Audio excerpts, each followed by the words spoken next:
ನಮಸ್ಕಾರ. ಈ ವಿಡಿಯೋದಲ್ಲಿ ನಾನು 8th ಸ್ಟ್ಯಾಂಡರ್ಡ್ ಸೈನ್ಸ್ 3ನೇ ಚಾಪ್ಟರ್ ಏನಿದೆ ಸಿಂಥೆಟಿಕ್ ಫೈಬರ್ಸ್ ಆ್ಯಂಡ್ ಪ್ಲಾಸ್ಟಿಕ್ಸ್ ಆ ಲೆಸನನ್ನು ಮಾಡ್ತಾ ಇದ್ದೀನಿ. ಮೊದಲನೇದಾಗಿ ಇಂಟ್ರಡಕ್ಷನ್ ನೋಡೋಣ. PPT ಪ್ರಿಪೇರ್ ಮಾಡಿದ್ದೀನಿ. The clothes we wear are made of fabrics. ನಾವು ಬಟ್ಟೆ ಹಾಕ್ಕೊಳ್ತೀವಲ್ವ, ಶರ್ಟ್ ಇರ್ಬೋದು, ಪ್ಯಾಂಟ್ ಇರ್ಬೋದು, ಮತ್ತೊಂದಿರ್ಬೋದು, ಅವೆಲ್ಲ ಕೂಡ ಫ್ಯಾಬ್ರಿಕ್ಸ್ ಅನ್ನೋದ್ರಿಂದ ರೆಡಿ ಮಾಡಿರ್ತಾರೆ. Fabrics are obtained from natural or artificial fibres. ಎಲ್ಲಿಂದ ತರ್ತಾರೆ ಈ ಫ್ಯಾಬ್ರಿಕ್ಸ್ ಅನ್ನೋದನ್ನು ನೋಡಿ. ಫ್ಯಾಬ್ರಿಕ್ಸ್ ಬೇರೆ, ಫೈಬರ್ಸ್ ಬೇರೆ, ಕನ್ಫ್ಯೂಸ್ ಆಗಬೇಡಿ. ಫ್ಯಾಬ್ರಿಕ್ ಅಂದರೆ ಈಗ ಬಟ್ಟೆ ಆ ಥರದ್ದೆಲ್ಲ ಇರುತ್ತಲ್ಲ, ಅದು ಫ್ಯಾಬ್ರಿಕ್. ಫೈಬರ್ ಅಂದರೆ ಬೇರೆ, ಅದು ನೆಕ್ಸ್ಟ್ ಓದ್ತಾ ನಿಮಗೆ ಕ್ಲಿಯರ್ ಆಗುತ್ತೆ. ಈ ಫ್ಯಾಬ್ರಿಕ್ಸ್ನ ಏನರಿಂದ ರೆಡಿ ಮಾಡ್ತಾರೆ? ಒಂದು ನ್ಯಾಚುರಲ್ ಫೈಬರ್ಸು, ಇಲ್ಲ ಅಂದರೆ ಆರ್ಟಿಫಿಷಿಯಲ್ ಫೈಬರ್ಸ್. ಇವೆರಡನ್ನು ಯೂಸ್ ಮಾಡಿಕೊಂಡು ಫ್ಯಾಬ್ರಿಕ್ಸ್ನ ರೆಡಿ ಮಾಡ್ತಾರೆ. Fibres are also used for making A large variety of house hold items. ಈ ಫೈಬರ್ಸ್ನ, ನ್ಯಾಚುರಲ್ ಮತ್ತು ಆರ್ಟಿಫಿಷಿಯಲ್ ಫೈಬರ್ಸಲ್ಲಿ ಇದೆಯಲ್ಲ, ಇದನ್ನು ಬರೀ ಫ್ಯಾಬ್ರಿಕ್ಸಿಗೆ ಮಾತ್ರ ಯೂಸ್ ಮಾಡಲ್ಲ, ಬೇರೆ ಬೇರೆ ಮನೆಯಲ್ಲಿರೋಂಥ ಎಷ್ಟೊಂದು ವಸ್ತುಗಳಿಗೆಲ್ಲ ಯೂಸ್ ಮಾಡ್ತಾರೆ. ಈಗ ನಿಮ್ಮ ಮನೆ ಸುತ್ತಮುತ್ತ ನೋಡಿ, ಈ ಥರ ಒಂದು ಟೇಬಲ್ ಹಾಕ್ಕೊಳ್ಳಿ. ಈ ಟೇಬಲ್ ನಾನು PPTಯಲ್ಲೂ ಒಂದು ರೆಡಿ ಮಾಡಿದ್ದೀನಿ. ಈ ರೀತಿ ಒಂದು ಟೇಬಲ್ ಹಾಕ್ಕೊಳ್ಳಿ. ಯಾವುದಾದ್ರೂ ಒಂದು ವಸ್ತು ತೊಗೊಳ್ಳಿ, ಅದನ್ನು ತೊಗೊಂಡು ಅದ್ರ ಹೆಸರು ಬರೀರಿ. ಇಲ್ಲಿ ಫಾರ್ ಎಕ್ಸಾಂಪಲ್ ಚೇರ್ ಅಂತ ಇತ್ತು, ಇಲ್ಲಾಂದ್ರೆ ಕ್ಲಾತ್ ಇತ್ತು, ಕಾರ್ಪೆಟ್ ಇತ್ತು, ಏನೋ ಒಂದು ಬರೀರಿ. ಅದು ನ್ಯಾಚುರಲ್ ಫೈಬರ್ಸಿಂದ ರೆಡಿ ಆಗಿದೆಯಾ ಅಥವಾ ಆರ್ಟಿಫಿಷಿಯಲ್ ಫೈಬರ್ಸಿಂದ ರೆಡಿ ಆಗಿದೆಯಾ ಬರಿಬೇಕು. ಈ ಥರ ಒಂದು ಟೇಬಲ್ ಮಾಡಿಕೊಂಡು ಬರೀರಿ. ನಿಮ್ಮ ಟೆಕ್ಸ್ಟ್ ಬುಕ್ಕಲ್ಲಿ ಕೂಡ ಇದೆ ನೋಡಿ, table 3.1. Why did you label some fibres as artificial? ನೋಡಿ, ಆರ್ಟಿಫಿಷಿಯಲ್ ಅಂತ ಏನಕ್ಕೆ ಹಾಕಿದ್ವಿ? ನ್ಯಾಚುರಲ್ ಅಂದರೆ ನಮ್ಗೆ ಗೊತ್ತು, ನೇಚರಲ್ಲಿ ಏನು ಸಿಗುತ್ತೆ, ಹತ್ತಿ ಇರ್ಬೋದು, ಮತ್ತೊಂದಿರ್ಬೋದು, ನಮ್ಗೆ ಗೊತ್ತಾಯಿತು. ಆದರೆ ಆರ್ಟಿಫಿಷಿಯಲ್ ಅಂತ ಏನಕ್ಕೆ ಕರೆದ್ವಿ ನೋಡೋಣ. You have read in your previous classes like that natural fibers like cotton, wool, silk, etc. are obtained from plants or animals. ನೀವು ಪ್ರೀವಿಯಸ್ ಕ್ಲಾಸಲ್ಲಿ 7th ಸ್ಟ್ಯಾಂಡರ್ಡಲ್ಲಿ ನೀವೇನು ಓದಿದ್ರಿ? ಕಾಟನ್, ವುಲ್, ಸಿಲ್ಕ್ ಇದೆಲ್ಲ ಕೂಡ ನ್ಯಾಚುರಲ್ ಫೈಬರ್ಸ್ ಅಂತ ತಿಳ್ಕೊಂಡ್ರಿ. The synthetic fibres on the other hand are made by human beings. ಈಗ ಬಟ್ಟೆ ಬಂದು ನಿಮ್ಮ ಕಾಟನ್, ವುಲ್, ಸಿಲ್ಕ್ ಇದರಲ್ಲೇ ಮಾಡ್ತಾರಾ? ಬೇರೆ ಆರ್ಟಿಫಿಷಿಯಲ್ ಇದರಲ್ಲಿ ನೈಲಾನ್, ರೇಯಾನ್ ಅಂತೆಲ್ಲ ಬೇರೆ ಬೇರೆ ಥರವೆಲ್ಲ ಬರುತ್ತಲ್ವ, ಆ ರೀತಿ ಇದೆಯಲ್ಲ, ಅದನ್ನು ಯಾವುದ್ರಲ್ಲಿ ಮಾಡ್ತಾರೆ? ಇದನ್ನೆಲ್ಲ ಸಿಂಥೆಟಿಕ್ ಫೈಬರ್ಸಿಂದ ಮಾಡ್ತಾರೆ. ಸಿಂಥೆಟಿಕ್ ಫೈಬರ್ಸ್, ಆಯಿತಾ? ಇದು ಹ್ಯೂಮನ್ ಮೇಡ್, ಆದರೆ ಮನುಷ್ಯರು ಆರ್ಟಿಫಿಷಿಯಲಾಗಿ ರೆಡಿ ಮಾಡೋವಂಥದ್ದು. That is why these are called synthetic or man made fibres. ಇದನ್ನು ಹ್ಯೂಮನ್ ಬೀಯಿಂಗ್ಸ್ ರೆಡಿ ಮಾಡೋದ್ರಿಂದ ಆರ್ಟಿಫಿಷಿಯಲಿ, ಅದಕ್ಕೆ ಇದನ್ನು ಸಿಂಥೆಟಿಕ್ ಅಥವಾ ಮ್ಯಾನ್ ಮೇಡ್ ಫೈಬರ್ಸ್ ಅಂತ ಕರಿತೀವಿ. ನಾವು 3.1 what are synthetic fibres? Synthetic fibres ಅಂದರೆ ಏನು? ಪ್ರೀವಿಯಸ್ಲಿ ಹೇಳಿದೆ, ಸಿಂಥೆಟಿಕ್ ಫೈಬರ್ಸ್ ಅಂದರೆ ಈ ಥರ ಇರುತ್ತೆ, ಈ ಥರದನ್ನು ಸಿಂಥೆಟಿಕ್ ಫೈಬರ್ಸ್ ಅಂತ ಕರೀತಾರೆ. ಈಗ ಅದ್ರ ಬಗ್ಗೆ ಡಿಸ್ಕಸ್ ಮಾಡೋಣ. ನಾನು ಸ್ಲೈಡ್ಸ್ ಪ್ರಿಪೇರ್ ಮಾಡಿದ್ದೀನಿ, ಅದನ್ನು ನೋಡಿದ್ರೆ ನಿಮ್ಗೆ ಈಸಿಯಾಗಿ ಅರ್ಥ ಆಗುತ್ತೆ. Look at the pictures. 2 ಪಿಕ್ಚರ್ನ ನೋಡಿ, 3ನೇದು ಬಿಟ್ಬಿಡಿ, ಇದೇನು ಬೇಡ, ಮೇಲೆದು 2 ಮಾತ್ರ ನೋಡಿ. Can you find any similarities between them? ಇವೆರಡರ ಮಧ್ಯೆ ಏನಾದರೂ ಸಿಮಿಲಾರಿಟೀಸ್ ಇದೆಯಾ? ಒಂದು ನೋಡಿದ್ರೆ ಪೇಪರ್ ಕ್ಲಿಪ್ಗಳನ್ನ ಜೋಡಿಸಿದ್ದಾರೆ ಒಂದಾದ್ಮೇಲೆ ಒಂದು, ಆಮೇಲೆ ಇನ್ನೊಂದು ಮುತ್ತುಗಳನ್ನ ಜೋಡಿಸಿದ್ದಾರೆ. ಏನು ಕಾಮನ್ ಇದೆ ಎರಡಕ್ಕೂ ಮಧ್ಯೆ? ಸೇಮ್ ಏನಿದೆ? ಯಾವ ಫ್ಯಾಕ್ಟರ್ ಇದೆ? ಏನಂತ ಹೇಳಿದ್ರೆ ಒಂದ್ರ ಪಕ್ಕ ಒಂದು ಜೋಡಿಸಿರೋದು, ಆಯಿತಾ? ಈ synthetic fibre is also a chain of small units joint together. ಇದೇ ರೀತಿ ಈ ಒಂದು ಪರ್ಲ್ಸು ಮತ್ತು ಈ ಒಂದು ಪೇಪರ್ ಕ್ಲಿಪ್ಸ್ ಥರನೇ ಸಿಂಥೆಟಿಕ್ ಫೈಬರ್ ಕೂಡ ಈ ಸಣ್ಣ ಸಣ್ಣ ಯೂನಿಟ್ಸ್ನ ಜಾಯಿನ್ ಮಾಡಿ ರೆಡಿ ಆಗಿರೋವಂಥದ್ದು. Each small unit is a chemical substance. ಈ ಸಣ್ಣ ಯೂನಿಟ್ ಏನಿದೆ ಅದು ಕೂಡ ಕೆಮಿಕಲ್ ಸಬ್ಸ್ಟೆನ್ಸ್ ಆಗಿರುತ್ತೆ. Many such small units combine to form a large single unit called polymer. ನೋಡಿ, ಈ ಒಂದು ಪಿಕ್ಚರಲ್ಲಿ ನೀವು ನೋಡ್ಬೋದು, ಸಣ್ಣ ದಾರ ಥರ ಇದೆ. ಇದನ್ನು ನೀವು ಆ ಕೆಮಿಕಲ್ ಸಬ್ಸ್ಟೆನ್ಸ್ ಅಂದ್ಕೊಳ್ಳಿ. ಈ ಥರದ್ದೆಲ್ಲ ಎಷ್ಟೊಂದು ಜಾಯಿನ್ ಆಗಿ ಒಂದು ಹಗ್ಗ ಥರನೋ ದಾರ ಥರನೋ ಆದರೆ ಆವಾಗ ಅದನ್ನು ಪಾಲಿಮರ್ ಅಂತ ಕರಿತೀವಿ. For example, word polymer comes from 2 Greek words. ಈ ಪಾಲಿಮರ್ ಅನ್ನೋದೇನು ನಮಗೆ ನಾರ್ಮಲಿ ಗೊತ್ತು, ನಾವು ಗ್ರೀಕಿಂದ, ಲ್ಯಾಟಿನಿಂದ ಎಷ್ಟೊಂದು ವರ್ಡ್ಸ್ ತೊಗೊಳ್ತಾ ಇರ್ತೀವಿ. ಅದೇ ರೀತಿ ಇಲ್ಲೂ ತೊಗೊಂಡಿರೋದು, ಎರಡೂ ಕೂಡ ಗ್ರೀಕ್ ವರ್ಡಿಂದ ತೊಗೊಂಡಿದ್ದೀವಿ. ಪಾಲಿ ಅಂದರೆ ಮೆನಿ, ಎಷ್ಟೊಂದು, ಜಾಸ್ತಿ, ಆ ರೀತಿ ಅರ್ಥ. ಆ್ಯಂಡ್ ಮಿರ್ ಅಂದರೆ ಪಾರ್ಟ್ಸ್ ಅಂತ, MER, ಮಿರ್ ಅಂತಂದರೆ ಪಾರ್ಟ್ಸ್ ಅಂತ, ಅಂದರೆ ಮೆನಿ ಪಾರ್ಟ್ಸ್ ಹಾಗೆ. So A polymer is made of many repeating units. ಅಂದರೆ ಪಾಲಿಮರ್ ಯಾವುದರಿಂದ ಆಗಿದೆ? ಎಷ್ಟೊಂದು ಯೂನಿಟ್ಸ್ನ ಒಂದಾದ ಮೇಲೆ ಒಂದು ಪಕ್ಕ ಒಂದು ಇಟ್ಟಿದ್ರೆ ಅದು ಪಾಲಿಮರ್ ಆಗಿದೆ. Polymers are also natural. Polymers ಬರೀ ಆರ್ಟಿಫಿಷಿಯಲಾಗಿ ಸಿಂಥೆಟಿಕ್ ಮಾತ್ರ ಇರಲ್ಲ, ಇದು ನ್ಯಾಚುರಲ್ಲಾಗೂ ಇರುತ್ತೆ. ಫಾರ್ ಎಕ್ಸಾಂಪಲ್ ಕಾಟನ್, ಸಿಲ್ಕ್ ಇದೆಲ್ಲ ನೀವು ಕೇಳಿದ್ದೀರಾ. ನೆಕ್ಸ್ಟ್ ಬಂದು 3.2 ಟೈಪ್ಸ್ ಆಫ್ ಸಿಂಥೆಟಿಕ್ ಫೈಬರ್ಸ್. ಅಂದರೆ ಸಿಂಥೆಟಿಕ್ ಫೈಬರ್ಸ್ ಅಂದರೆ ಏನು ಅಂತ ಗೊತ್ತಾಯಿತು ನಿಮಗೀಗ. ಇದರಲ್ಲಿ ಟೈಪ್ಸ್ ಇದೆ. ಯಾವ್ಯಾವ ಟೈಪ್ಸ್ ಇದೆ, ಏನೇನು? ಒಂದೊಂದು ಟೈಪ್ ಅಂದರೆ ಏನಕ್ಕೆ ಆ ಥರ ಕರೀತಾರೆ? ಫರ್ದರ್ ನೋಡೋಣ ನಾವು. ನೋಡಿ, ಒಂದು ಸ್ಲೈಡ್ ಪ್ರಿಪೇರ್ ಮಾಡಿದ್ದೀನಿ. ರೇಯಾನ್ ಅಂದರೆ ಇದೆಲ್ಲ ರಗ್ಗಳಿಗೆ ಮತ್ತು ಕಾರ್ಪೆಟ್ಸ್ಗೆಲ್ಲ ಯೂಸ್ ಮಾಡ್ತಾರೆ. ನೈಲಾನ್ ಅಂದರೆ ಟೂತ್ ಬ್ರಷಲ್ಲೆಲ್ಲ ಯೂಸ್ ಮಾಡ್ತಾರೆ. ಟೂತ್ ಬ್ರಷ್ ಅಂದರೆ ಅದು ದಾರ ಥರ ಬಂದಿರುತ್ತಲ್ಲ, ವೈರ್ ಟೈಪ್ ಅದು. ಮತ್ತು ಪಾಲಿಸ್ಟರ್ ಆ್ಯಂಡ್ ಆಕ್ರಿಲಿಕ್ ಅಂತ ಬರುತ್ತೆ. ಇದನ್ನು ಕೆಲವು ಬಟ್ಟೆಯಲ್ಲೆಲ್ಲ ಯೂಸ್ ಮಾಡ್ತಾರೆ. ಇದ್ರ ಬಗ್ಗೆ ನಾವು ಡೀಟೇಲಾಗಿ ಸ್ಟಡಿ ಮಾಡೋಣ. ಮೊದಲನೇದಾಗಿ ಬಂದು ರೇಯಾನ್ ಅಂತ. You have read in class 7th that silk fibre obtained from silk worm was discovered in China and was kept as a closely guarded secret for a long time. ನೀವು previous ಕ್ಲಾಸಲ್ಲಿ 7th ಸ್ಟ್ಯಾಂಡರ್ಡಲ್ಲಿ silk warm ಬಗ್ಗೆ ಎಲ್ಲ ತಿಳ್ಕೊಳ್ತಾ ಇದ್ರಲ್ಲ, ಅವಾಗ ಏನು ನೋಡಿದ್ರಿ ನೀವು?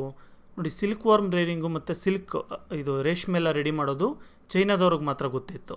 ಚೈನಾದಲ್ಲಿ ಅದನ್ನು ತುಂಬ ಸೀಕ್ರೆಟಾಗಿ ಇಟ್ಟಿದ್ರು, ಯಾಕಂದರೆ ಅದು ಕಾಸ್ಟ್ ಜಾಸ್ತಿ, ಯಾರಿಗೂ ಗೊತ್ತಾಗಬಾರ್ದು ಅಂತ. Fabric obtained from silk fibre was very costly. ಹೇಳಿದ್ನಲ್ಲ, ತುಂಬ ಕಾಸ್ಟ್ಲಿ ಇತ್ತು. But its beautiful texture fascinated everybody. ಆದರೆ ಆ ಸಿಲ್ಕ್ ಅಂದರೆ ಎಷ್ಟೊಂದು ಜನಕ್ಕೆ ಆ ಟೆಕ್ಸ್ಚರ್ ಅಂದರೆ ತುಂಬ ಇಷ್ಟ ಆಯಿತು. ಅದರಿಂದ attempts were made to make silk ಆರ್ಟಿಫಿಷಿಯಲಾಗೂ ನಾವು ಸಿಲ್ಕ್ ಏನಾದರೂ ರೆಡಿ ಮಾಡೋಕ್ಕಾಗುತ್ತಾ ಅಂತ ಎಷ್ಟೊಂದು ಜನ ಟ್ರೈ ಮಾಡ್ತಾಯಿದ್ರು. ಇವಾಗ ಕೂಡ ಅಷ್ಟೇ ಅಲ್ವಾ, ಎಷ್ಟೊಂದು ಥಿಂಗ್ಸು ಗೋಲ್ಡ್ ಏನಾದರೂ ಚೆನ್ನಾಗಿತ್ತು ಅಂದರೆ ಅದು ಆರ್ಟಿಫಿಷಿಯಲಾಗಿ ರೆಡಿ ಮಾಡೋಕ್ಕಾಗುತ್ತಾ ಅಂತ ಟ್ರೈ ಮಾಡ್ತೀವಲ್ವ, ಅದೇ ರೀತಿಯೇ ಸಿಲ್ಕು ಕೂಡ ಟ್ರೈ ಮಾಡ್ತಾಯಿದ್ರು. Towards the end of the 19th century, scientists were successful in obtaining a fibre having properties similar to that of silk. ನೋಡಿ, 19th century ಎಂಡಷ್ಟರಲ್ಲಿ ಸೈಂಟಿಸ್ಟ್ಗಳೆಲ್ಲ ಎಷ್ಟೊಂದು ರಿಸರ್ಚ್ ಎಲ್ಲ ಮಾಡಿ, ಎಕ್ಸ್ಪೆರಿಮೆಂಟ್ಸ್ ಎಲ್ಲ ಮಾಡಿ ಒಂದು ಫೈಬರ್ನ ರೆಡಿ ಮಾಡ್ತಾರೆ ಆರ್ಟಿಫಿಷಿಯಲಿ. ಅದು ನೋಡೋಕೆ ಅದರ ಪ್ರಾಪರ್ಟೀಸ್ ಎಲ್ಲ ಆಲ್ಮೋಸ್ಟ್ ಆಲು ಸಿಲ್ಕ್ ಥರನೇ ಇರುತ್ತೆ, ಆದರೆ ಆರ್ಟಿಫಿಷಿಯಲಾಗಿ. Such a fibre was obtained by chemical treatment of wood pulp.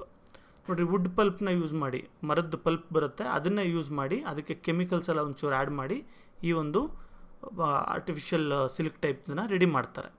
This fibre was called rayon or artificial silk. ಇದನ್ನು ರೇಯಾನ್ ಅಥವಾ ಆರ್ಟಿಫಿಷಿಯಲ್ ಸಿಲ್ಕ್ ಅಂತ ಕರೆದ್ರು.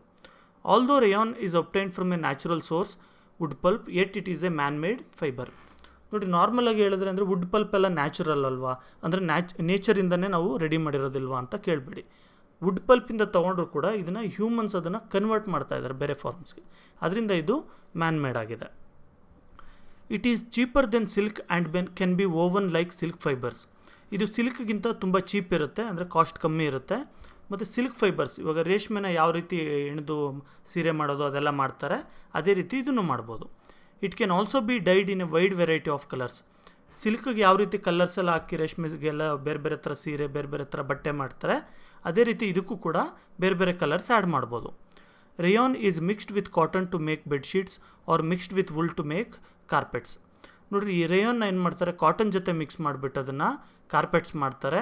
ಮತ್ತು ವುಲ್ ಜೊತೆ, ಅಂದರೆ ಈ ಕುರಿದ ಮೇಲೆ ಕೂದಲೆಲ್ಲ ಇರುತ್ತಲ್ಲ, ಅದು ವುಲ್ ಅಂದರೆ ಅದ್ರ ಜೊತೆ ಮಿಕ್ಸ್ ಮಾಡಿಬಿಟ್ಟು ಕಾರ್ಪೆಟ್ಗಳೆಲ್ಲ ರೆಡಿ ಮಾಡ್ತಾರೆ. ನೋಡಿ, ಇಲ್ಲಿ ಒಂದು ಎಕ್ಸಾಂಪಲ್ ಕೂಡ ಇದೆ, ಏನು ಕಾರ್ಪೆಟ್ ಅಂದರೆ ಅಂತ. ಆ ರೀತಿ ಇಲ್ಲೂ ಹಾಕಿದ್ದೀನಿ, ಅಲ್ಲೂ ಹಾಕಿದ್ದೀನಿ. One more type of synthetic fibre, ಇನ್ನೊಂದು ರೀತಿ ಸಿಂಥೆಟಿಕ್ ಫೈಬರ್ ಯಾವುದು? ನೈಲಾನ್ ಅಂತ. ನೋಡಿ, ಈ ಸ್ಲೈಡಲ್ಲಿ ನೈಲಾನ್ ಕೂಡ ಇದೆ. ಟೂತ್ದು ಬ್ರಿಸ್ಟಲ್ಸ್ ಅಂತ ಕರೀತಾರಲ್ಲ, ಈ ಶಾರ್ಪ್ ವೈರ್ ಥರ, ಅದರಲ್ಲಿ ಕೂಡ ಇರುತ್ತೆ. Nylon is another man made fibre. Nylon ಕೂಡ ಮನುಷ್ಯರು ರೆಡಿ ಮಾಡಿರೋಂಥ ಫೈಬರ್ ಆಗಿದೆ. ಇನ್ 1931 it was made without using any natural raw material. ನೋಡಿರಿ, 1931 ಇದನ್ನು ಮಾಡ್ತಾರೆ, ಯಾವುದೇ ರೀತಿ ನ್ಯಾಚುರಲಾಗಿ ಸಿಗೋವಂಥ ರಾ ಮೆಟೀರಿಯಲ್ ಯೂಸ್ ಮಾಡಿದೆ. ಫಾರ್ ಎಕ್ಸಾಂಪಲ್ ರೇಯಾನ್ ಕೇಳಿದ್ರಲ್ವ, ಇದರಲ್ಲಿ ವುಡ್ ಪಲ್ಪ್ ಯೂಸ್ ಮಾಡ್ತಾರೆ, ಅಂದರೆ ಮರದ ಪಲ್ಪ್ ಯೂಸ್ ಮಾಡಿ ರೆಡಿ ಮಾಡ್ತಾರೆ.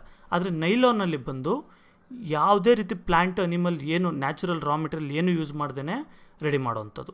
It was prepared from coal, water and air. ಇದನ್ನು ಕೋಲ್ ಅಂದರೆ ಇದ್ದಿಲು, ನೀರು ಮತ್ತು ಗಾಳಿ, ಇದನ್ನು ಯೂಸ್ ಮಾಡಿ ರೆಡಿ ಮಾಡ್ತಾರೆ. It was the first fully synthetic fibre first ರೆಡಿಯಾಗಿದ್ದು ಬಂದು ಈ ನೈಲಾನೇನೆ. Nylon fibre was strong, elastic and light. ಈ ನೈಲಾನ್ ಬಂದು ತುಂಬ ಸ್ಟ್ರಾಂಗ್ ಇರುತ್ತೆ, ಅಂದರೆ ಈಗ ಬೆಟ್ಟ ಹತ್ತಕ್ಕೆ ಹಗ್ಗಗಳೆಲ್ಲ ಯೂಸ್ ಮಾಡ್ತಾರಲ್ಲ, ಅದೆಲ್ಲ ಕೂಡ ಇದರಲ್ಲಿ ರೆಡಿ ಮಾಡೋವಂಥದ್ದು. ತುಂಬ ಗಟ್ಟಿ ಇರುತ್ತೆ ಮತ್ತು ಸ್ವಲ್ಪ ಎಲಾಸ್ಟಿಕ್ಕಾಗೂ ಕೂಡ ಇರುತ್ತೆ, ಅಂದರೆ ಫುಲ್ ರಬ್ಬರ್ ಬ್ಯಾಂಡ್ ಟೈಪ್ ಏನು ಬರೋಲ್ಲ, ಸ್ವಲ್ಪ. ಆ್ಯಂಡ್ ಲೈಟ್, ತುಂಬ ಲೈಟ್ ವೆಯ್ಟ್ ಇರುತ್ತೆ. ಎತ್ಕೊಂಡು ಹೋಗೋಕ್ಕೆಲ್ಲ ಈಗ ನಾರ್ಮಲ್ ಹಸು ಕಟ್ಟೋ ಹಗ್ಗ ಎಲ್ಲ ನೋಡಿರ್ತಿರಲ್ಲ, ಅದು ತುಂಬ ಭಾರ ಇರುತ್ತೆ. ಆದರೆ ಈ ನೈಲಾನಿಂದ ರೆಡಿ ಆಗಿರೋಂಥ ಹಗ್ಗ ಅಷ್ಟು ಭಾರ ಇರಲ್ಲ. It was lustrous and easy to wash. ಇದು ಒಂದು ಸ್ವಲ್ಪ ಶೈನಿಂಗ್ ಟೈಪ್ ಕೂಡ ಇರುತ್ತೆ ಮತ್ತು ಒಗೆಯೋಕ್ಕೆ ಕೂಡ ಈಸಿ ಆಗುತ್ತೆ, ಅಂದರೆ ವಾಷಿಂಗ್ ಮಾಡೋದಕ್ಕೆ. So it became very popular for making clothes. ಅದರಿಂದ ಬಟ್ಟೆಗಳು ರೆಡಿ ಮಾಡೋದಕ್ಕೆ ತುಂಬ ಪಾಪ್ಯುಲರ್ ಆಯಿತು. ಎಷ್ಟೊಂದು ಜನ ಇದರಿಂದನೇ ಬಟ್ಟೆ ರೆಡಿ ಮಾಡ್ತಾಯಿದ್ರು. We use many articles made from nylon such as socks, ropes, tents, toothbrushes, car seat belts, sleeping bags, curtains, etc. ನೋಡಿರಿ, ನಾವು ಎಷ್ಟೊಂದು ಆರ್ಟಿಕಲ್ಸ್ನ ಈ ನೈಲಾನ್ ಯೂಸ್ ಮಾಡಿ ರೆಡಿ ಮಾಡ್ತೀವಿ. ಎಷ್ಟೊಂದು ಸಾಕ್ಸ್ಗಳಿರುತ್ತೆ, ಮತ್ತು ರೋಪ್ಸ್ ನಾನು ಹೇಳಿದ್ನಲ್ಲ ಹಗ್ಗ, ಮತ್ತು ಟೆಂಟ್ಗಳು, ಈಗೆಲ್ಲಾದರೂ ಔಟಿಂಗ್ ಹೋದಾಗ ಟೆಂಟ್ ಹಾಕ್ಕೊಳ್ತಾರಲ್ಲ ಆ ಥರದ್ದಿರ್ಬೋದು, ಟೂತ್ ಬ್ರಷ್ಗಳು, ಬ್ರಿಸ್ಟಲ್ಸ್ ಇರ್ಬೋದು, ಕಾರ್ ಸೀಟ್ ಬೆಲ್ಟ್ಗಳಿರ್ಬೋದು, ಇನ್ನೂ ಸುಮಾರು ಎಲ್ಲದನ್ನು ಕೂಡ ನೈಲಾನಿಂದ ರೆಡಿ ಮಾಡ್ತಾರೆ. Nylon is used for making parachutes and ropes for rock climbing. ನೋಡಿ, ಇದ್ರ ಜೊತೆಗೆ ಪ್ಯಾರಾಚೂಟ್ಸ್ ಗೊತ್ತಲ್ಲ ನಿಮಗೆ, ಈ ಫ್ಲೈಟಿಂದ ಬಂದು ಎಗರ್ಬಿಟ್ಟು ಪ್ಯಾರಾಚೂಟ್ ಓಪನ್ ಮಾಡಿ ಬರ್ತಾರೆ, ಆ ರೀತಿ ಪ್ಯಾರಾಚೂಟ್ಸ್ಗೂ ಕೂಡ ನೈಲಾನ್ ಯೂಸ್ ಮಾಡ್ತಾರೆ. ಮತ್ತು ರಾಕ್ ಕ್ಲೈಂಬಿಂಗ್ ಅಂದರೆ ಬೆಟ್ಟ ಹತ್ತೋದಕ್ಕೆ ಆ ಥರದಕ್ಕೆಲ್ಲ ಅಡ್ವೆಂಚರ್ಸ್ ಮಾಡ್ತಾರಲ್ಲ, ಅವರು ಕೂಡ ನೈಲಾನ್ನ ಯೂಸ್ ಮಾಡ್ತಾರೆ.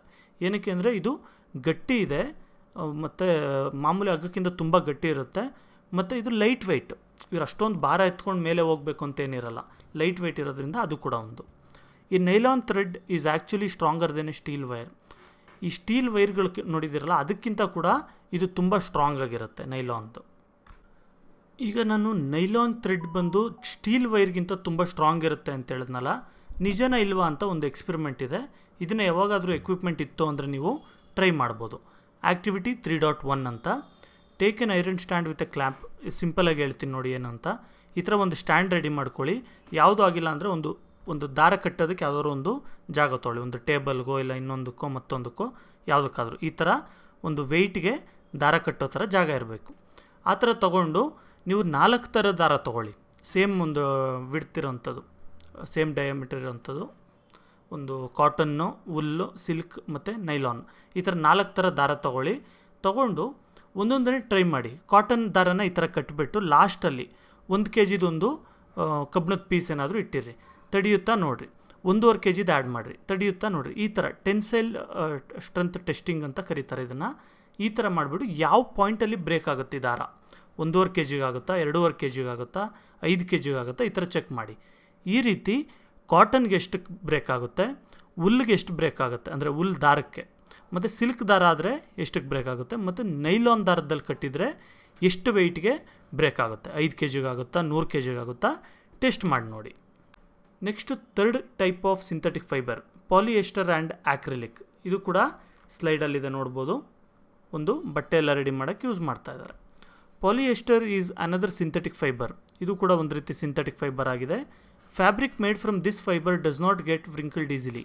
ನೋಡಿ, ಈ ಥರ ಒಂದು ಫ್ಯಾಬ್ರಿಕ್ಕಿಂದ ರೆಡಿ ಮಾಡಿರೋಂಥ ಈ ಫೈಬರಿಂದ ರೆಡಿ ಮಾಡಿರೋಂಥ ಫ್ಯಾಬ್ರಿಕ್ ಅಥವಾ ಬಟ್ಟೆ ಏನಾದರೂ ಇತ್ತು ಅಂದರೆ ಅದಷ್ಟು ವ್ರಿಂಕಲ್ ಆಗಲ್ಲ, ಅಂದರೆ ಸುಕ್ಕುಗಟ್ಟಲ್ಲ ಅದು.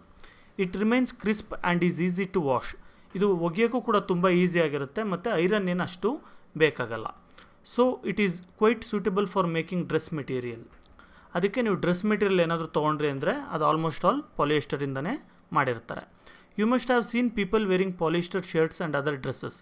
ನೀವು ಕೂಡ ಸುತ್ತಮುತ್ತ ಮತ್ತು ನಿಮ್ಮಲ್ಲೆಲ್ಲೂ ಕೂಡ ಎಷ್ಟೊಂದು ಪಾಲಿಯೆಸ್ಟರಿಂದ ರೆಡಿ ಆಗಿರೋಂಥ ಬಟ್ಟೆನ ನೋಡಿರ್ತೀರ. Terylene is a popular polyester. ನೋಡಿ, ಪಾಲಿಯೆಸ್ಟರಲ್ಲೂ ಕೂಡ ಎಷ್ಟೊಂದು ಟೈಪ್ಸ್ ಎಲ್ಲ ಬರುತ್ತೆ. ಈಗ ಅದ್ರ ಬಗ್ಗೆ ಎಲ್ಲ ನಾವು ಡೆಪ್ತ್ಗೆ ಹೋಗೋದು ಬೇಡ, ಯಾಕಂದರೆ ತುಂಬ ಟೈಮ್ ಹಿಡಿಯುತ್ತೆ ಮತ್ತು ನಿಮಗೆ ಕರಿಕ್ಯುಲಮಲ್ಲ ಅದಿಲ್ಲ.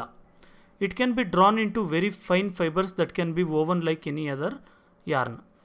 ನೋಡಿ, ಈ ಪಾಲಿಯೆಸ್ಟರ್ನ ಏನು ಮಾಡ್ಬೋದು, ಸಣ್ಣ ದಾರಗಳ ಥರ, ಫೈಬರ್ಸ್ ಥರ. ನಾನೊಂದು ಪಿಕ್ಚರಲ್ಲಿ ತೋರಿಸಿದ್ನಲ್ಲ, ಒಂದು ನಿಮಿಷ ನೋಡಿ, ಇಲ್ಲಿದೆಯಲ್ಲ ಪಿಕ್ಚರಲ್ಲಿ ಸಣ್ಣ ಸಣ್ಣ ದಾರ ಥರ, ಈ ಥರ ದಾರ ಥರ ಮಾಡ್ಬೋದು. ಇದನ್ನು ನಾವು ಯಾವುದೇ ರೀತಿ ಈ ಥರ ಸಣ್ಣ ಫೈಬರ್ಸ್ನ ದಾರ ಥರ ಕನ್ವರ್ಟ್ ಮಾಡಿ ಅದನ್ನು ಬೇಕಾದ್ರೆ ನಾವು ಬಟ್ಟೆ ಥರ ರೆಡಿ ಮಾಡ್ಕೊಳ್ಬೋದು. PET, polyethylene terephthalate. It is a very familiar form of polyester. ಇದು ಬಂದು ತುಂಬ ಕಾಮನಾಗಿ ಕಾಣಿಸುವಂಥ ಪಾಲಿಯೆಸ್ಟರ್ ಆಗಿರುತ್ತೆ. It is used for making bottles, utensils, films, wires and many other useful products. ನಾವು ಸುತ್ತಮುತ್ತ ನೋಡೋವಂಥ ಪ್ಲಾಸ್ಟಿಕ್ ಇದು ಏನೇನು ಜಾಸ್ತಿ ಇರುತ್ತೆ, ಒಂದು ಪ್ಲಾಸ್ಟಿಕ್ ಬಾಟಲ್ ಇರ್ಬೋದು ಅಥವಾ ಒಂದು ಯಾವುದಾದ್ರು ಒಂದು ಪ್ಲಾಸ್ಟಿಕ್ ಡಬ್ಬ ಇರ್ಬೋದು, ಇದೆಲ್ಲ ಕೂಡ ಇದರಿಂದನೇ ರೆಡಿ ಆಗಿರುತ್ತೆ. ಈಗ ಜಸ್ಟ್ ನಿಮ್ಮ ಸುತ್ತಮುತ್ತ ನೋಡಿಬಿಟ್ಟು ಯಾವ್ಯಾವುದು ಪಾಲಿಯೆಸ್ಟರಿಂದ ರೆಡಿ ಆಗಿರೋದಿದೆ ಅದನ್ನು ಒಂದು ಲಿಸ್ಟ್ ಮಾಡ್ಕೊಳ್ಬೋದು. ನೋಡಿ, ಪಾಲಿಯೆಸ್ಟರ್, ಪಾಲಿ ಅಂದರೆ ಮೆನಿ, ಆಲ್ರೆಡಿ ಗೊತ್ತು. ಎಸ್ಟರ್ ಅಂದರೆ ಏನು ಅಂತ ನೋಡೋಣ. This is actually made up of repeating units of A chemical called an ester. Ester ಅನ್ನೋ ಒಂದು ಕೆಮಿಕಲ್ಸ್ನ ಒಂದ್ರ ಮೇಲೆ ಒಂದು ಆ ಥರ ಜೋಡಿಸಿ, ನಾವು ಮೊದಲೇ ಹೇಳ್ದವಲ್ಲ ಪಾಲಿಮರ್ಸ್ ಅಂತ, ಆ ಥರ ಜೋಡಿಸಿ ಇದನ್ನು ರೆಡಿ ಮಾಡಿರ್ತಾರೆ. Esters are the chemicals which give fruits their smell.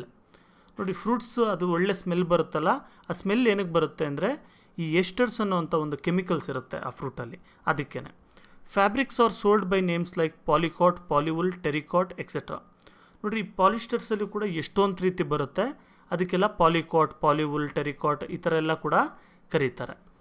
Different types ಅದರಲ್ಲೇ. As the name suggest, these are made by mixing 2 types of fibre. ನೋಡಿ, ನೇಮೇ ಹೇಳೋದ ಥರ 2 ಥರ ಫೈಬರ್ಸ್ನ ಮಿಕ್ಸ್ ಮಾಡಿ ಇದನ್ನು ರೆಡಿ ಮಾಡಿರ್ತಾರೆ. ಇದು ಜಾಸ್ತಿ ತಲೆಗೆ ಹಾಕ್ಕೊಳಕ್ಕೆ ಹೋಗ್ಬಿಡಿ, ಜಸ್ಟ್ ಇನ್ಫಾರ್ಮೇಷನ್ ಅಷ್ಟೇ. Polycot is a mixture of polyester and cotton. Polycot ಅಂತ ಹೇಳಿದ್ರೆ ಪಾಲಿ ಅಂದರೆ ಪಾಲಿಸ್ಟರು ಮತ್ತು ಕಾಟ್ ಅಂದರೆ ಕಾಟನ್, ಇವೆರಡು ಮಿಕ್ಸ್ ಮಾಡಿ ಪಾಲಿಕಾಟ್ ಅನ್ನೋ ಒಂದು ಮೆಟೀರಿಯಲ್ನ ರೆಡಿ ಮಾಡ್ತಾರೆ. ಪಾಲಿವುಲ್ ಅಂದರೆ ಗೊತ್ತು, ಪಾಲಿ ಅಂದರೆ ಪಾಲಿಸ್ಟರ್, ವುಲ್ ಅಂದರೆ ನಾರ್ಮಲ್ ವುಲ್, ಈ ರೀತಿ. ಈಗ ನಿಮಗೆ ಪಾಲಿಸ್ಟರ್ ಅಂತ ಹೇಳಿದ್ರೆ ಏನಂತ ಗೊತ್ತಾಯಿತು. ಈಗ ಆಕ್ರಿಲಿಕ್ ಅಂದರೆ ಏನು ಅಂತ ನೋಡೋಣ. We wear sweaters and use shawls or blankets in the winter. ನಿಮ್ಗೇನಾದರೂ ಚಳಿಗಾಲ ಬಂತು ಅಂದಿದ ತಕ್ಷಣ ಏನು ಮಾಡ್ತೀವಿ, ಸ್ವೆಟರ್ಸ್ ಹಾಕ್ಕೊಳ್ಳೋದು, ಶಾಲ್ ಹಚ್ಕೊಳ್ಳೋದು ಇದೆಲ್ಲ ಕೂಡ ಮಾಡ್ತೀವಿ. Many of these are actually not made from natural wool, though they appear to resemble wool. ನೋಡಿ, ನಾರ್ಮಲಾಗಿ ಇದೆಲ್ಲ ಏನರಿಂದ ಮಾಡ್ತೀವಿ ನಾವು, ಈ ವುಲ್ ಬರುತ್ತಲ್ಲ, ಈ ಕುರಿಗಳ ಮೇಲೆಲ್ಲ ಕೂದಲು ಬೆಳೆದಿರುತ್ತಲ್ಲ, ಅದರಿಂದ ನಾವು ರೆಡಿ ಮಾಡಬೇಕು. ಆದರೆ ಅದೆಲ್ಲ ತುಂಬ ಕಾಸ್ಟ್ ಜಾಸ್ತಿ ಇರುತ್ತೆ, ಅದು ತುಂಬ ರೇಟ್ ಜಾಸ್ತಿ ಇರೋದ್ರಿಂದ ನಾವೇನು ಮಾಡ್ತೀವಿ, ಈ ಆ್ಯಕ್ರಿಲಿಕ್ನ ಯೂಸ್ ಮಾಡ್ತೀವಿ. They appear to resemble wool, ಯಾಕೆಂದರೆ ಇದು ವುಲ್ ಥರನೇ ಕಾಣುತ್ತೆ. These are prepared from another type of synthetic fibre called acrylic. ನಾನು ಹೇಳಿದ್ನಲ್ಲ, ಆಕ್ರಿಲಿಕ್ಕಿಂದ ಈ ಡೂಪ್ಲಿಕೇಟ್ ವುಲ್ನ ರೆಡಿ ಮಾಡಿರ್ತಾರೆ. The wool obtained from natural sources is quite expensive, whereas clothes made from acrylic are relatively cheap. ನೋಡಿ, real ವುಲ್ಲಿಂದ ನೀವೇನಾದರೂ ready ಆಗಿತ್ತು ಅಂದರೆ ಅದು ತುಂಬ ಕಾಸ್ಟ್ ಜಾಸ್ತಿ ಆಗಿರುತ್ತೆ. ಆದರೆ ಕ್ಲೋತ್ಸು ಆಕ್ರಿಲಿಕ್ಕಿಂದ ಏನಾದರೂ ಮಾಡಿದ್ರು ಅಂದರೆ ಅದು ತುಂಬ ಚೀಪಾಗಿರುತ್ತೆ. ಅದಕ್ಕೆ ನಾವು ಆಕ್ರಿಲಿಕ್ನೇ ಪ್ರಿಫರ್ ಮಾಡ್ತೀವಿ, ಯಾಕಂದರೆ ಕಾಸ್ಟ್ ಜಾಸ್ತಿ ಅಲ್ವಾ ಅಂತ. They are available in a variety of colours. ನೋಡಿ, ಇದು ಎಷ್ಟೊಂದು ರೀತಿ ಕಲರ್ಸಲ್ಲೆಲ್ಲ ಕೂಡ ಸಿಗುತ್ತೆ. Synthetic fibres are more durable and affordable, which makes them more popular than natural fibres. ನೋಡಿ, ನ್ಯಾಚುರಲ್ ಫೈಬರ್ಸ್, ಈ ವುಲ್ ಏನಿದೆ, ಕಾಟನ್ ಏನಿದೆ, ಇದೆಲ್ಲ ತುಂಬ ಕಾಸ್ಟ್ ಇರೋದ್ರಿಂದ ನಾವು ಸಿಂಥೆಟಿಕ್ ಫೈಬರ್ಸ್ನ ರೆಡಿ ಮಾಡ್ತಾ ಇದ್ದೀವಿ. ಈ ಸಿಂಥೆಟಿಕ್ ಫೈಬರ್ಸು ತುಂಬ ಡ್ಯೂರಬಲ್ ಕೂಡ ಆಗಿರುತ್ತೆ, ಬೇಗ ಹಾಳಾಗಲ್ಲ ಇದು, ಮತ್ತು ತುಂಬ ಕಾಸ್ಟು ಕೂಡ ತುಂಬ ಕಮ್ಮಿ ಆಗುತ್ತೆ. ಅದಕ್ಕೆ ಇದನ್ನೇ ಜಾಸ್ತಿ ಯೂಸ್ ಮಾಡೋವಂಥದ್ದು. You have already performed an activity of burning natural and synthetic fibres, activity 3.6 of class 7th. Last ಕ್ಲಾಸಲ್ಲಿ ಒಂದು ಆ್ಯಕ್ಟಿವಿಟಿ ಇತ್ತು ನಿಮಗೆ, ಇದೇ ರೀತಿ ಚಾಪ್ಟರ್ಸ್ ಇದ್ದಾಗ, ಕಾಟನ್, ವುಲ್, ಸಿಲ್ಕ್ ವಾರ್ಮ್ ಇದ್ರ ಬಗ್ಗೆ. ಅವಾಗ ನೀವು ಒಂದು ಆ್ಯಕ್ಟಿವಿಟಿ ಮಾಡಿದ್ರಿ, ನ್ಯಾಚುರಲ್ ಫೈಬರ್ಸ್ನ ಸುಡೋದು ಮತ್ತು ಆರ್ಟಿಫಿಷಿಯಲ್ ಫೈಬರ್ನ ಅಥವಾ ಸಿಂಥೆಟಿಕ್ ಫೈಬರ್ಸ್ನ ಸುಡೋವಂಥದ್ದು. ಅಲ್ಲಿ ಏನು ಅಬ್ಸರ್ವ್ ಮಾಡಿದ್ರಿ ನೋಡೋಣ. When you burn synthetic fibres you find that their behaviour is different from that of natural fibres. ಎರಡೂ ಕೂಡ ಒಂದೊಂದು ಸುಟ್ಟರೆ ಒಂದು ರೀತಿ ಆಗುತ್ತೆ, ಇನ್ನೊಂದು ಸುಟ್ಟರೆ ಇನ್ನೊಂದು ರೀತಿ ಆಗುತ್ತೆ. ಮೋಸ್ಟ್ಲಿ ಸಿಂಥೆಟಿಕ್ ಫೈಬರ್ಸ್ ಇದೆಯಲ್ಲ, ಇದನ್ನು ಸುಟ್ಟರು ಅಂದರೆ ನಿಮಗೊಂದು ಪ್ಲಾಸ್ಟಿಕ್ ಥರ ಕರಗಿ ಡ್ರಾಪ್ ಬೀಳುತ್ತೆ. ಆದರೆ ನ್ಯಾಚುರಲ್ ಫೈಬರ್ ಆದರೆ ಬೂದಿ ಆಗುತ್ತೆ. You must have notice that synthetic fibres melt on heating, ಅಂದರೆ ಕರಗುತ್ತೆ, ಈ ಪ್ಲಾಸ್ಟಿಕ್ ಕರಗದಾಗೆ ಕರಗುತ್ತೆ ಸಿಂಥೆಟಿಕ್ ಫೈಬರ್ಸ್ ಆದರೆ. This is actually a disadvantage of synthetic fibres. ನೋಡಿ, ಈ ರೀತಿ ಕರಗುತ್ತಲ್ಲ, ಇದು ಒಂದು ದೊಡ್ಡ ಡಿಸ್ಅಡ್ವಾಂಟೇಜ್, ತುಂಬ ಬ್ಯಾಡ್ ಕ್ಯಾರೆಕ್ಟರಿಸ್ಟಿಕ್ ಈ ಪಾಲಿಯೆಸ್ಟರ್ದು ಮತ್ತು ಆಕ್ರಿಲಿಕ್ದು ಇದೆಲ್ಲ ಅದ್ರದ್ದು. If the clothes catch fire it can B disastrous. ನೋಡಿ, ನಾರ್ಮಲಾಗಿ ನೀವು ವುಲನ್ ಬಟ್ಟೆ ಅಥವಾ ಕಾಟನ್ ಬಟ್ಟೆ ಹಾಕ್ಕೊಂಡಿರ್ತೀರ ಅಂದ್ಕೊಳ್ಳಿ, ಅದಕ್ಕೆಲ್ಲ ಒಂದು ಪೂಜೆ ಮಾಡೋವಾಗ ಏನಾದರೂ ದೀಪ ತಗಲ್ತು ಆ ಥರ ಏನಾದರೂ ಆಯಿತು ಅಂದರೆ ಆ ಬಟ್ಟೆ ಮಾತ್ರ ಸುಟ್ಟೋಗುತ್ತೆ. ಆದರೆ ನೀವು ಈ ಸಿಂಥೆಟಿಕ್ ಫೈಬರ್ ಬಟ್ಟೆ ಹಾಕ್ಕೊಂಡಿದ್ರಿ ಅಂದರೆ ಏನಾಗುತ್ತೆ, ಆ ಬಟ್ಟೆ ಸುಟ್ಟಾಗ ಅದು ಕರಗಿಬಿಟ್ಟು ನಿಮ್ಮ ಚರ್ಮದ ಮೇಲೆ ಬೀಳುತ್ತೆ. ಇದರಿಂದ ಏನಾಯಿತು, ಅದು ನಿಮ್ಮ ಚರ್ಮಕ್ಕೆ ಅಂಟ್ಕೊಂಡ್ಬಿಡುತ್ತೆ, ತುಂಬ ನೋವು ಜಾಸ್ತಿ ಆಗುತ್ತೆ. We should therefore not wear synthetic clothes while working in the kitchen or in laboratory. ಅದಕ್ಕೆ ವರ್ಕಿಂಗ್ ಕಂಡೀಷನ್ಸ್ ಸರಿ ಇಲ್ಲದೆ ಇರೋಂಥ ಜಾಗದಲ್ಲಿ, ಮೋಸ್ಟ್ ಆಫ್ ಆಲ್ ಬೆಂಕಿ ಯೂಸ್ ಮಾಡೋವಂಥ ಜಾಗ, ಏನು ಕಿಚನ್ ಏನಿದೆ, ಲ್ಯಾಬ್ಗಳೇನಿದೆ, ಮತ್ತು ಅದೇ ರೀತಿ ಫ್ಯಾಕ್ಟ್ರಿ ಏನಾದರೂ ಇದ್ದರೆ ಅಂಥದ್ರಲ್ಲಿ, ಇಂಥದ್ರಲ್ಲಿ ಯಾವುದೇ ಕಾರಣಕ್ಕೂ ನಾವು ಸಿಂಥೆಟಿಕ್ ಫೈಬರಿಂದ ಮಾಡಿರೋ ಬಟ್ಟೆನ ಯೂಸ್ ಮಾಡಬಾರ್ದು. ನೋಡಿ, ಇವಾಗ ನಿಮ್ಗೆ ಗೊತ್ತಾಗಿರ್ಬೋದು ನಿಮ್ಮ ತಾಯಿ ಏನಕ್ಕೆ ಅಡುಗೆ ಮನೇಲಿ ಕೆಲಸ ಮಾಡುವಾಗ ಪಾಲಿಸ್ಟರ್ ಬಟ್ಟೆ ಹಾಕ್ಕೊಳ್ಳಲ್ಲ ಅಂತ. All synthetic fibres are prepared by A number of processes using raw materials of petroleum origin called petrochemicals. ನೋಡಿರಿ, ಈ ಸಿಂಥೆಟಿಕ್ ಫೈಬರ್ಸ್ ನಾನು ಏನು ಹೇಳಿದೆ, ಹೇಳಿದಂಥ ಪಾಲಿಯೆಸ್ಟರ್ ಇರ್ಬೋದು, ಆಕ್ರಿಲಿಕ್ ಇರ್ಬೋದು, ಬೇರೆ ಬೇರೆ ಇರ್ಬೋದು, ಇವೆಲ್ಲ ಕೂಡ ಪೆಟ್ರೋಕೆಮಿಕಲ್ಸಿಂದ ರೆಡಿ ಮಾಡ್ತಾರೆ. ಅಂದರೆ ಏನು, ಈಗ ನೀವು ಪೆಟ್ರೋಲು, ಡೀಸೆಲ್ ಇದೆಲ್ಲ ಭೂಮಿಯಿಂದ ಏನು ತೆಗಿತೀವಿ ಅದ್ರ ಜೊತೆಗೆ ಅದರಿಂದನೇ ಇದನ್ನು ಆ ಕ್ರೂಡ್ ಆಯಿಲಿಂದನೇ ರೆಡಿ ಮಾಡ್ತಾರೆ.